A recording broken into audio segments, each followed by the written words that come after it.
রুগ্ন শিল্প প্রতিষ্ঠান ঘুরে দাঁড়াতে ভঙ্গুর ব্যাংক ব্যবস্থা থেকেই আবারও ঋণ পুনঃতফসিলের সুযোগ দিল নিয়ন্ত্রণ সংস্থা। নতুন এই নীতি সহায়তায় সাময়িকভাবে স্বস্তি দিলেও দীর্ঘমেয়াদে ঝুঁকি বাড়াতে পারে আর্থিক খাতে, এমন মত বিশ্লেষকদের। বলছেন, প্রকৃত খেলাপিদেরও উৎসাহিত করতে পারে এই সিদ্ধান্ত। মিসবাহ হাসানের রিপোর্ট। দেশের ব্যাংক ব্যবস্থাপনার জন্য মাথা ব্যথার কারণ খেলাপি ঋণ। কারণ এখনও এই হার বিশ্বে অন্যতম, যা একদিকে ঝুঁকিতে ফেলেছে সরকারের আর্থিক ব্যবস্থাপনা, অন্যদিকে বিপদে অসংখ্য ব্যাংক ও আর্থিক প্রতিষ্ঠান। মূলত আওয়ামী আমলের লুটপাট, অব্যবস্থাপনা ও ক্ষমতার অপব্যবহারের কারণেই তৈরি হয় এমন অবস্থা। এই পরিস্থিতি থেকে উত্তরণে ঋণ পুনঃতফসিলের বিশেষ সুযোগ দেয় কেন্দ্রীয় ব্যাংক, যা গ্রহণ করে ৩০০-র মতো শিল্প কারখানা। এমনকি নির্বাচনের আগেও ছিল একই প্রবণতা। ফলে প্রশ্ন ওঠে কেন্দ্রীয় ব্যাংকের নীতি ও স্বচ্ছতা নিয়ে।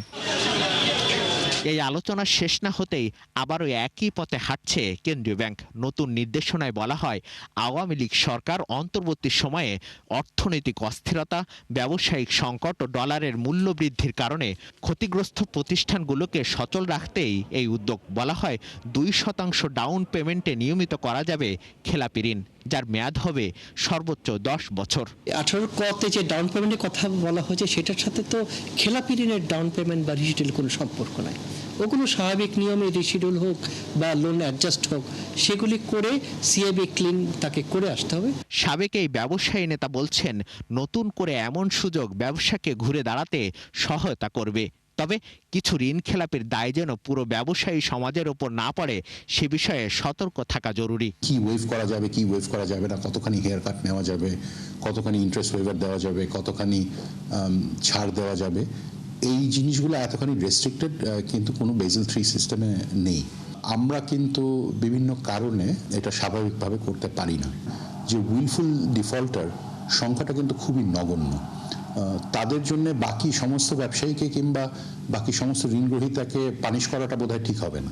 বিশেষ অনুরোধে তড়িঘড়ি করে দেওয়া আগের সুবিধার অর্থ এখনো পুরোপুরি আদায় হয়নি। তাই নতুন করে এমন সুযোগ দিতে হলে সিদ্ধান্ত নিতে হবে সতর্কভাবে, জানান এই বিশ্লেষক।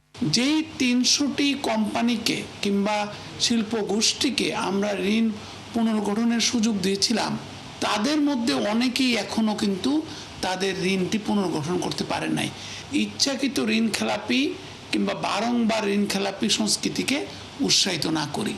বাংলাদেশ ব্যাংকে অতীত অভিজ্ঞতার আলোকে তাকে নতুনভাবে ভেবে দ্বিতীয় পদক্ষেপ নিতে হবে।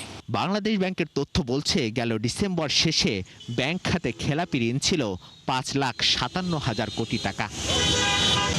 মিসবাহ হাসান, 71, ঢাকা।